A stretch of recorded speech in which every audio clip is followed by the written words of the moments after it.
Yo, what up? Today I got The Green Knight, Sir Gawain and the Green Knight by Anonymous. So I don't really have a little author section to talk about them because it just came down from oral tradition from the old King Arthur and the Round Table.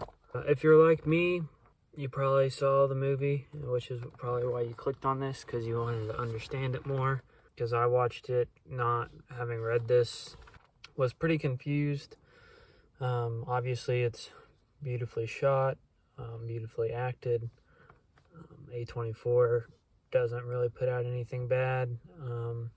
So it hit all the marks except for plot for me, and I knew I was just missing something. I had half a mind to read this before I went into the movie, but I really like going into movies blind. I just kind of hope for the best, and of course, I really needed to read this to know what was going on. He plays on what actually happened. He does a lot of the opposite things of what actually happens in the story, and so you kind of need to know that.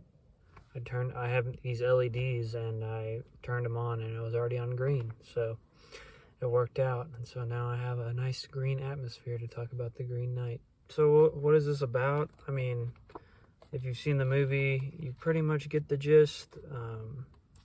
This big mythical Green Knight comes in and wants to play a Christmas game, and asks who wants to give me a mark, whether it be a stab or a scratch, and I get to return that mark within a year, but he has to come find him. One of the things that I didn't get in the movie, because I hadn't read this, or I don't really know much of King Arthur lore, is that, Sir Gawain is the nephew of King Arthur. And they never said that it was King Arthur in the movie that was the king, like, blatantly. It wasn't, like, obviously, it was the Round Table, and he's, like, the king and talking about everyone, but I was, like, still, like, unsure whether that was even King Arthur. And like, I didn't know Guinevere's name, or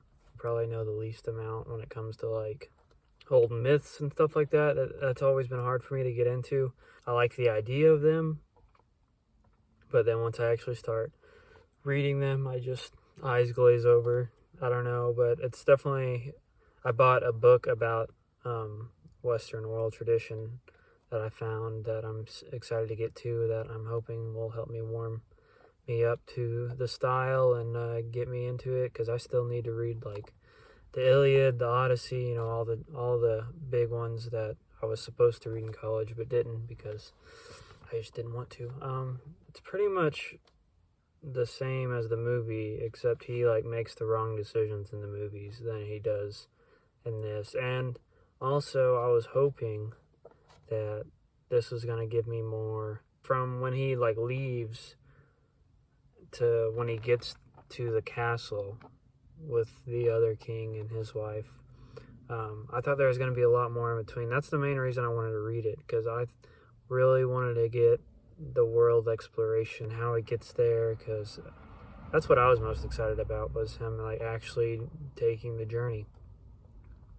And then he gets to the castle, and like he's there for a really long time. But like that happens in the book too. Like, it's only like one stanza, because everything's written in these stanzas. If you don't know, they're all the same length, and then they have like 4 lines at the end of each one. I mean, this is obviously translated into like modern day English, but it was pretty easy to read and follow along. I didn't really have problems with that. They only gave one stanza to him traveling to the castle, and then like a third of the whole book is him at the castle getting tempted by this king's wife and everything, and there was just like so much going on like with that. I was pretty disappointed. I was hoping it was going to be a bit better. I mean, the ending out of the whole thing, I felt like none of it was like giving me any more explanation than the movie until like the very end, and then like they tied some things together. And to get into some spoilers, if you don't want to know anymore, then I would click off. This might have been clear in the movie, but I just missed it. But like the Green Knight is the king, like Joel Egerton in the movie is the king, and he's just messing with him the whole time. He's like tempting him, and like the whole test with his wife and everything was the Green Knight, you know, testing him. I mean, he wasn't the wife, but that was just part of his game. Pretty much the whole thing was just, you know, to see if he was like really one of, you know, King Arthur's knights that hold up to such high esteem and as the knights of knights and everything like that. And then towards the end, like, I was finally getting it. I was like, okay, he's doing all the right things, and then stops him at the end to like cut his head off. And I thought it was like the way everything was going, I was like, oh, he's for sure not gonna hesitate or stop like Dev Patel did in the movie, but he does that at the end. But then after that, there's like some more explanation. But yeah, it says here, he dropped his head waiting, his neck showed white and bare. He made as if the sting would never cause him fear. Now the man in green gets ready, steadies himself, sweeps back the grim weapon to hack at Gawain.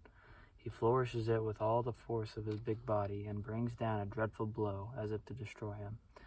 Had it descended as hard as he seemed to intend, he would have been bisected by the blow, but Gawain, glancing sideways at the axe swung, flinched his shoulders to evade the sharp blade as it flashed toward the flint to topple him. You're not Gawain, so noble and so good. He's not afraid of a whole army by hill or dale, and now you tremble in terror even before I touch you.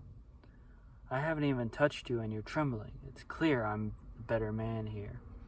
The case is white and black. Gawain replied, Enough! I won't flinch when you hack, though once my head is off, I cannot put it back. Deliver me to my destiny, but don't delay. And then the Green Knight says, Here's your bargain then. Now you've recovered your nerve, I have to hit you. May the great knighthood of King Arthur guard you, and keep your neck bone from this blow if it can. Get on, man, no more threatening, strike! He stands ready to swing, face puckered. Imagine how Gawain is suffering, for there is no hope now. The Green Knight only nicks his neck. And then he goes on to explain how everything was just a ruse, and he's just this mythical, immortal being that's kind of, I guess, bored and just wants to have a Christmas game. I mean, that's pretty much all I have on it. It gave me some more insight on the movie that I wanted, but not as much as I thought it would. And I was looking forward to exploring the mythical lands and seeing the type of strange, fantastical creatures there were. But there wasn't much of that, so I was kind of disappointed. It does make me want to read more of the oral tradition. I do want to get to, you know, Homer and all that other stuff that I was supposed to read eventually, but we'll see when. But, alright, thanks for sticking with me. Peace.